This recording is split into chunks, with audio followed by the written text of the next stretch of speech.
한여름밤의 축제 같은 느낌이었습니다. 촬영을 하면서 이게 과연 컷들이 붙을까? 콘티는 있었지만 이게 나중에 이제 머리가 복잡해지니까 만약에 영화 이상하게 나오면 나는 이제 못 찍는다. 이 대배우들 데리고 영화를 만약에 결과가 나온다면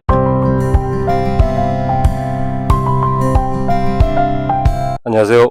서감독입니다. 오늘은 그 다령마트의 재밌는 비하인드 스토리에 대해서 한번 말씀을 드려볼까 합니다. 단기간 내 다령마트가 많은 분들이 봐주셔서 되게 감사합니다. 사실 이 작품은 제가 전혀 이제 정말 생각지도 않은 작품이었었는데 제가 한 11년 전 2014년도에 제가 생각지도 않은 어떤 지역에서 이사를 해서 살게 됐어요. 근데 그 아파트 상가에 어떤 조그만 편의점 아저씨가 모티브가 돼서 재밌는 그분을 한 2, 3년을 관찰을 했다가 우연찮게 이제 제가 매니지먼트 대표 다령마트를 이제 제작비를 지원해준 대준 제작자죠. 그 당시 이제 LIM 엔터테인먼트 임태영 사장이 태영이가 영화에서 나오는 그 호프집에서 치킨집에서 맥주를 한잔 하다가 그 아저씨에 대해서 얘기를 하다가 어떻게 작품을 만들게 된 작품인데요. 그 아파트를 이사를 가고 영화에서도 인서트에 나왔던 대형 마트가 있지 않습니까? 그게 원래 흑돼지 고깃집이었는데 건물이 상당히 커요. 상당히 크고 3층짜리 건물이었고요. 거기서 저도 이제 냉면 한 그릇을 먹었던 기억이 납니다. 근데 상당히 맛있었고. 근데 그게 어느 날 24시간 할인마트, 대형 마트로 변하더라고요. L마트라고. 여기서는 이제 제가 M마트라고 했던 것 같은데. 그래서 그런가 보다 했어요. 근데 그게 생기니까 진짜 아니나 다를까 저희 아파트 지하상가 제 그 메이킹 필름 보면 배우분들이 대기실로 썼던 거기가 이제 교회하고 어떤 게 바뀌었는데 원래는 그게 대형 그 동네 그러니까 대형 마트는 아니고 슈퍼보다는 한 3-4배 큰 공간의 어떤 마트였거든요. 더 큰 대형 마트가 새로 생기니 큰 마트들이 한두 개씩 없어지더라고요. 그리고 정육점도 없어지고 그런데 어느 날 제가 이제 오는데 편의점도 사장님이 바뀌셨더라고요. 근데 거기가 이제 뭐 그런 뭐 GS나 뭐 이런 대형 프랜차이즈 마트가 아니라 개인 마트였는데 60이 넘으신 어떤 이제 아저씨 분이 백발이신 분이 그 마트를 인수를 하신 거예요. 그래서 속으로 저는 걱정했어요. 아, 저분 저렇게 지금 대형 마트가 들어섰는데 과연 그 슈퍼마켓도 아니고 편의점이 과연 장사가 될까? 그리고 24시간 편의점도 아니고 퇴근하시고 뭐 그런 마트 무늬만 마트였고 어떻게 보면 편의점 그러니까 무늬만 편의점이었고 좀 약간 하여튼 너무 영세한 그런 가게였는데 저는 되게 내심 걱정했어요. 근데 어느 날 제가 이제 계속 오고 가면서 그 마트 편의점을 지나치게 됩니다, 항상. 근데 이분이 특이한 게 거기서 편의점에서 뭐 물건을 사면 인사도 잘 안 하시고 항상 핸드폰으로 바둑을 두세요. 온라인 핸드폰 바둑을 두시는데 바둑 광이신 것 같아요. 인사하면 그냥 반동동 만원도 하시고 뭐 고맙다는 말씀도 하시고 그냥 이렇게 무뚝뚝 하신. 그래가지고 제가 이제 그분을 이렇게 관찰을 하는데 어느 날인가 이 편의점 앞에 이제 자판을 이렇게 거기서 이제 편의점에서 안 팔 물건들을 파시더라고요. 제 영화에 그대로 나오는 거 제가 지금 저희 소품을 쓴 게 아니라 그 편의점에 있던 걸 그대로 쓴 겁니다. 사장님도 이제 뭐 촬영 협조를 해주셔서 그래서 제가 이제 영화 대사에도 나오지만 배우분들이 아이스크림 넣는 냉장고에 홍어도 넣어서 파시고 제가 한 번인가 그거 사서 먹어보면서 제가 홍어를 좋아하는데 그리고 이제 코다리 같은 것도 넣어서 생선도 넣고 파시고 그 앞에 이제 뭐 어떤 편의점에서 안 팔 물건들 심지어 그 영화에서 다령영님이 이제 빨간 고추를 이렇게 하잖아요. 그것도 그 실제 편의점 그 아저씨가 그렇게 말려서 파는 거였습니다. 제가 보면서 야, 저 아저씨 정말 대단하다. 저는 정말 오래 못 갈 줄 알았거든요. 대형마트가 생기고 나서 오래 못 갈 줄 알고 아, 저분 가슴이 좀 애잔하고 짠하고 그런 게 좀 있었어요. 이분이 하나둘씩 뭐 생선도 갖다 파시고 심지어 그 대형 L마트 거기보다 싸게 파는 경우도 되게 많았습니다. 그래서 저는 이거는 집에 가는 길에 항상 편의점이 있으니까 거기서 사야 되겠다 해서 거기서 산 것도 여러 번 아니 거의 뭐 그렇고 뭐 양파나 뭐 감자나 이런 것들도 대형 마트보다 싸게 팔아요. 그래서 L마트는 24시간이지만 여기는 이제 제가 낮 시간에 이제 일 끝나고 들어오는 길에 일부러 L마트보다 싸게 팔면 거기 가서 사는 경우가 많았고요. 근데 이상하게 이제 편의점 담배는 안 팔았어요. 그래서 항상 그분이 처갓집 치킨 그 영화에 나오는 동균이 형이랑 이제 최무겸 배우가 이제 사장으로 나오는 거기에서 항상 담배를 그대로 있는 그대로 제가 이 작품이 정말 말도 안 되는 제작비에 물론 이제 찍었는데 물론 이제 배우분들의 희생이 있었고 배우분들이 많이 도와주셨기 때문에 찍을 수 있었는데 또 그 이후에는 또 그렇게 또 저렴하게 적은 제작비로 찍을 수 있었던 이유는 그 촬영의 세트가 아니라 정말 있는 그대로 실제 제가 자주 미용실도 단골이고 뭐 여러 단골이었기 때문에 치킨집도 그렇고 편의점도 그렇고 하여튼 그래서 진짜 그렇게 찍을 수 있었고요. 어쨌든 제가 이제 그 아저씨를 관찰을 하면서 아, 참 독특하신 분이다 하고 이제 그러던 찰나에 마침 이제 LIM 엔터테인먼트 임태영 대표가 그때 이제 LIM 엔터테인먼트 매니지먼트 소속사 매니지먼트 대표였는데 마침 그 시기에 제가 이다령 배우 다령 형이랑 개인적으로 많이 친했는데 어떻게 하다가 임대표랑 이제 다리를 해서 그쪽 회사에 들어가게 된 케이스였어요. 근데 이제 내가 이제 태영이랑 그 치킨집에서 어느 날 이제 제 이제 원래 준비했던 상업 영화에 대해서 뭐 이런저런 고민하고, 태영아 너도 좀 형 좀 약간 도와서 어떻게 좀 뭐 부탁을 할 때쯤 막 맥주를 마시다가, 야 사실은 저기 옆에 편의점 아저씨가 정말 독특한 캐릭터다 그런 얘기를 했더니만, 그러면 형 그 한번 시나리오를 한번 써보세요. 그래서 내가 또 독립영화를 또 찍으라고, 단편영화를 또 찍어. 아 그건 싫다, 어차피 영화 지금 상업영화 준비하고 있는데 그게 먼저지, 내가 지금 또 독립영화 찍어서 에너지를 낭비하고 싶지 않다 그랬는데, 이제 마치 다령이 형 또 자기 회사에 오시게 됐고, 캐릭터가 다령이 형이 딱 맞을 것 같다. 근데 그건 저도 인정을 했고, 그래서 제가 며칠을 고민을 했어요. 그래서 이거 어떡하지 그러다가 이제, 그래서 고민을 하고, 그 다음에 그때 제작비가 형 얼마면 될 것 같아요? 내가 진짜 아무 생각 없이 그 아저씨의 어떤 시나리오 쓰기 전이었으니까 구상만 하고 있었고, 한 이틀 찍고 한 돈 500 정도면 찍지 않을까라고 그냥 툭 던졌습니다. 진짜로. 그랬더니, 그러면 제가 형 제작비 드릴 테니까 한번 작업 들어가시죠. 그래서 시나리오 작업을 한번 해보시죠. 그래서 처음에는 안 하고 싶었어요. 그래서 아휴, 노는이 뭐 하겠나 싶어서 이제 글 작업을 들어갔죠. 근데 저는 글을 쓰기 전에 보통 머릿속에 이제 항상 숙성을 메모를 하고, 항상 몇 년을 이제 고민을 하는 편인데, 바로 이렇게 쓰는 게 아니라 머릿속에서 항상 시뮬레이션을 돌려서 작품을 이제 구상을 하거든요. 근데 그 아저씨는 제가 한 2, 3년 제가 관찰을 했던 아저씨이기 때문에, 거기에 이제 제가 뭐 재밌는 요소들을 좀 추가를 시키고 픽션을 가미해서 했죠. 근데 이제 처음에 글을 쓰는데 이 아저씨 얘기만 하니까 너무 이 시나리오가 단조로워지더라고요. 그래서 재미도 없고, 그래서 아 그러면 이 아저씨의 어떤 주위의 상가 사람들의 어떤 이 아저씨로 인해서 변하는 모습을 하면 좋겠다라고 생각해서 하다 보니까 일이 좀 커진 겁니다. 그래서 영화에 보시면 출연자분이 36, 37분 정도가 나오시는데 일이 너무 커진 거예요. 근데 제작비는 태영이한테 얘기를 해놓은 상태고, 어떡하지 하다가 이제 다행히 이제 뭐 하여튼 글이 좀 약간 잘 나왔습니다. 잘 나와서 배우분들이 읽어봐 주시고, 이렇게 연결돼서 그 영화에서 나오셨던 그 대배우분들과 같이 작업을 하게 됐습니다. 처음에 제가 메이킹 포토에 보시면 리딩하는 장면이 있지 않습니까? 무슨 뭐 진짜 대형 드라마나 뭐 영화 리딩 장면 같이 크게 다들 모여서 이제 리딩을 했었고, 그리고 이제 제가 마지막에 어떻게 보면 이제 혁준이 아들, 다령이 형이 아들로 나오는 우정 출연을 이제 특별 출연했던 혁준이 같은 경우는, 사실은 오히려 그 혁준이 다령이 형 아들은 제가 다른 배우가 캐스팅이 된 상황이었어요. 그래서 약간 장애를, 몸이 아프고, 거의 또 그 아파트가 또 휠체어, 전기 휠체어를 타시는 분들이 많았던 지역이었고, 그래서 제가 배우로 캐스팅을 했었고, 실제 리딩에서도 그 친구가 이제 나와서 캐스팅했었는데, 정말 이 촬영 며칠 전에 한 통의 그 반가운 전화를 받았는데, 그게 뭐냐면, 제가 영화 찍기 6개월 전에 제가 개인적으로 교육 드라마 연출을 좀 했었는데, 그때가 이제 장애인들을 위한 어떤 드라마였어요. 그래서 시각장애인, 청각장애인, 다운증후군 친구, 뭐 이렇게 장애인들이 제 사회에서 어떻게 적응해 나가는 그런 드라마를 했는데, 마치 다운증후군이었던 이제 권혁준 군이 저랑 이제 그 드라마를 찍었고, 교육 드라마 찍고, 마침 어머니가 그 동네 공릉동에 사셨고, 촬영 며칠 전에 이제 감독님 한 분 안부 전화가 오신 거예요. 정말 생각지도 못했는데, 근데 전화를 받고 좀 있다가, 잠깐만, 이거를 그러면 아들을 혁준이를 하면 훨씬 더 이야기 전달이 명확해지겠다라는 생각이 들었어요. 고민을 했고, 근데 이제 혁준이 어머니한테 이거를 참 조심스러워지더라고요, 아무래도. 근데 흔쾌히 이제 혁준이도 하고 싶어 했고, 혁준이 어머니도 좋아하셨고, 마침 또 이걸 찍고 혁준이는 그 다음엔가 다다음에 연극영화과에 진학을 하면, 그때는 이제 고등학생이었거든요. 그래서 뭐 사실 뭐 한두 컷밖에 안 나오지만, 리딩 때도 왔었고, 촬영 이틀 동안 찍었거든요. 그때 이틀 내내 다 나왔습니다. 어찌됐건 제가 그래서 이거를 제작비가 말도 안 되는 500만 원에 2회차에 찍었고, 이걸 찍으면서 저는 정말 찍는다 콘티를 다 그렸는데, 영화 보시면 약간의 그 트릭들이 있어요. 제가 콘티를 항상 모든 걸 작품을 콘티를 어지간하면 그려서 가는데, 배우분들이 37분들이 나오시니까 정신이 없더라고요. 근데 만약에 저는 이렇게 생각했어요. 이 대배우분들 데리고 영화 만약에 이상하게 나오면 이 욕을 어떻게 감당을 할까? 제가 아무리 뭐 작품을 여러 개 작품 찍고 광고나 뮤직비디오도 많이 찍고 경험이 많다고 하지만, 이게 스텝도 없고, 진짜 그 스포츠센터 남수 이제 아들로 나왔던 그 친구가 배우를 하면서 조감독을 해줬고, 스텝이 없어요. 그냥 촬영 감독은 뭐 촬영 감독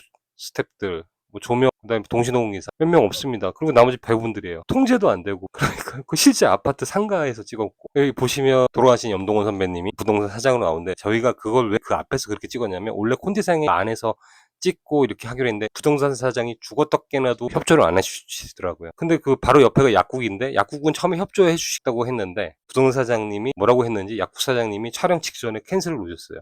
안 된다. 그래서 보시면 바깥에서 찍는 그 앞에서 찍은 거는 실제 그 상가 찍었고, 실제 약국 같은 경우는 안에서 김선아 선배님이랑 봄이랑 이렇게 이가경 배우님이 이제 약사로 나오는데, 그거는 다른 약국에서 찍은 겁니다. 다른 약국에 찍은 거를 교묘하게 티가 안 나게. 그래서 나와서 보면 안쪽에 약국 바깥에 보면 불이 꺼져 있습니다. 그랬고, 그 다음에 이제 황희영이 나왔던 스포츠 의류 센터, 그거는 사실은 거의 사무실이에요. 근데 간판은 원래 진짜 스포츠 매장이었는데 그걸 안 띄고 일반 사무실을 쓰는 공간이어가지고 사장님한테 양해를 구하고 거기를 소정의 장소 이용료를 드리고, 사무실을 저희가 이제 그때 어디 종로인가 어디에서 이제 제작부가 PD가, 물론 저도 가서 소정의 이제 보험금을 내고 20만 원인가 보험금을 내고 스포츠 용품을 싹 들고 왔어요. 농구고 글러브, 그리고 또 아는 배우 형 테니스 라켓, 이런 것들을 인테리어 용품처럼 스포츠 매장 앞에 이제 진열대는, 그 당시에 그 지역에 핸드폰 매장을 하는 친구가 있어서 핸드폰 그 진열대장을 봉고로 이제 1톤을 저거 해서 해가지고 놓고, 그래서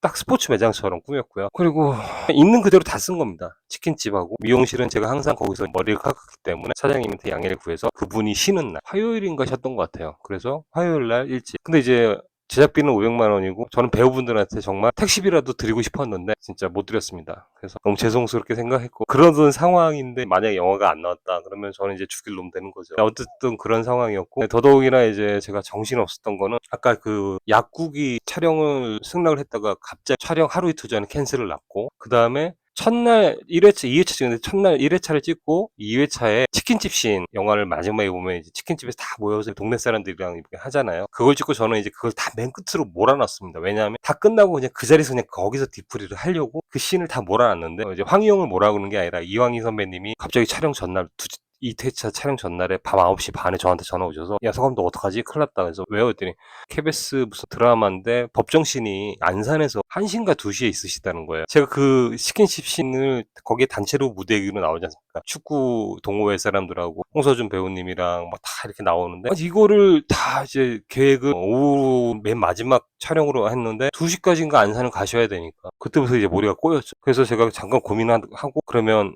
이거를 치킨집 씬을 둘째 날 가장 이른 시간 7시에 찍겠습니다 라고 하고, 미용실 씬을 먼저 찍고 그거 끝나자마자 이제 치킨집 씬을 찍었습니다. 그래서 제가 그때 정신이 나갔어요. 모든 기획이 다 뒤죽박죽이 됐고, 아무래도 이제 황희영 같은 경우는 실제 소속사가 있으셨고, 그 당시에 거기는 이제 드라마 저거고, 저희 같은 이제 독립영화고 제가 뭐 비용을 어떻게 개런티 들 수 있는 상황도 아니었기 때문에, 도와주시는 거였기 때문에 제가 그거를 어떻게 할 수가 있는 상태가 아니었죠. 근데 황희영이 마침 그렇게 하셔서 어쩔 수 없었는데, 말씀은, 야 그러면 나 어차피 찍고 그냥 안산에서 바로 넘어오면 될 것 같아. 근데 제가 그거를 황희영을 못 믿는 게 아니라 도로 시스템을 못 믿는 거죠. 만약에 막히면 영화를 못 찍는 건데. 그래서 어쩔 수 없이 이제 미용실 가장 먼저 찍고 그 다음에 바로 치킨집 씬을 찍을 수밖에 없었습니다. 아니나 다를까 만약 황희영이 제가 그때 말대로 그럼 빨리 찍고 오세요, 그럼 저희가 기다리겠습니다 했으면 못 찍었어요. 그때 황희영이 7시 넘어서 들어오셨어요. 미안하다고 해서 이제 거기서 디프리 2차 디프리, 그러니까 거기 디프리를 황희영님이 비용을 내셨는데, 하여튼 뭐 그랬습니다. 그래서 참 없는 살림에 진짜 정신없이 찍었어요. 근데 저는 정말 찍으면서도 카메라를 2대를 가지고 찍었거든요. 머리가 이제 콘티는 있지만 이제 머릿속에 이제 뒤죽박죽, 동선이고 배우가 너무 많이 나오니까 이게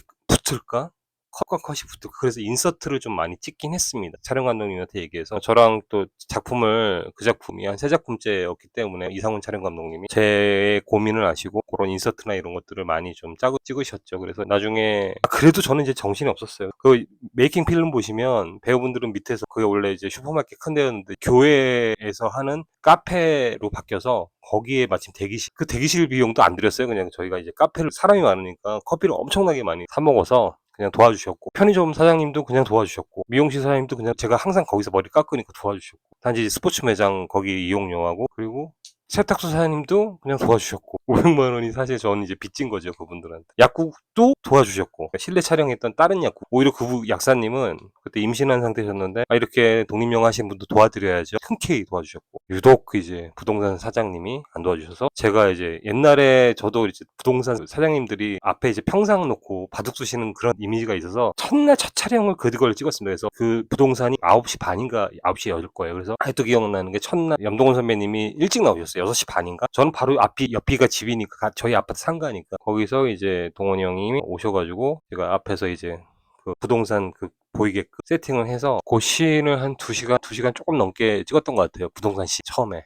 예. 그렇게 2시간? 2시간 반? 하여튼 부동산이 가게가 오픈하기 전에 다 찍었습니다. 왜냐하면 찍다가 만약 부동산이 뭐라고 하시면 이것도 난감해질 것 같아서 자기 또 앞에 구역이니까. 하여튼 그분은 이상하게 여자분이신데 그냥 무조건 노였어요. 무조건 노. 그래서 어쩔 수가 없었어요. 그래서 그렇게 좀 약간 도둑 촬영을 했고 나머지는 뭐 그렇게 해서 찍었습니다. 그래서 그게 바로 2019년 9월인가 저희 스트레이트에 보면 이게 나오는데 8, 9월인가 하는데 저는 이제 찍고 나서도 2차로 디프를 하면서 거기 처갓집 양념통닭 거기에 이제 파라솔 놓고 그때 마침 비가 엄청나게 내렸어요. 근데 황희 형이 기타 치시고 다리 형님도 노래 부르시고 너무 분위기가 좋았습니다. 한여름밤의 축제 같은 느낌이었습니다. 촬영을 하면서. 그런데 저는 머리가 복잡했어요. 왜냐하면 이게 과연 컷들이 붙을까? 콘티는 있었지만 이게 나중에 이제 머리가 복잡해지니까. 그래서 이제 조연출 겸 배우했던 남수가 형 정신 차리세요. 중간에 그런 적도 있었고. 근데 저는 이제 진짜 이것밖에 없습니다. 이게 만약에 영화 이상하게 나오면 나는 이제 영화 더 이상 못 찍는다. 이 대배우들 데리고 영화를 만약에 말도 안 되게 결과가 나온다면